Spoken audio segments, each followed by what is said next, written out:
Дали за поттикнување бојкот на пописот ќе се одговара кривично? Во Законот за попис нема член кој експлицитно упатува на кривична одговорност, освен глобите за одбивање на попишувањето.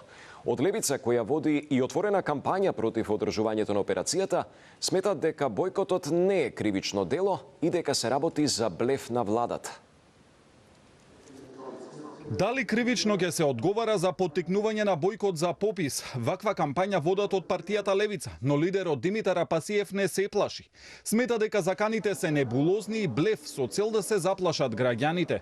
Партијата веќе објави видео спот со најава за теренска кампања со мото "Не отворам врата", поради според партијата насилно донесен закон и опасност од ширење на коронавирусот. Тоа е создавање застрашувачка атмосфера за граѓаните, не постои такво нешто. Впрочем, според нашето кривично право нема кривично дело без да има закон. Во законот единствено предвидено кривично дело е уништување на пописен материјал и толку. Се друго е шпекулација, тоа значи дека не постои кривично дело за организирање бојкот или неотварање врата на попишувачите, така што тоа е блеф на владата.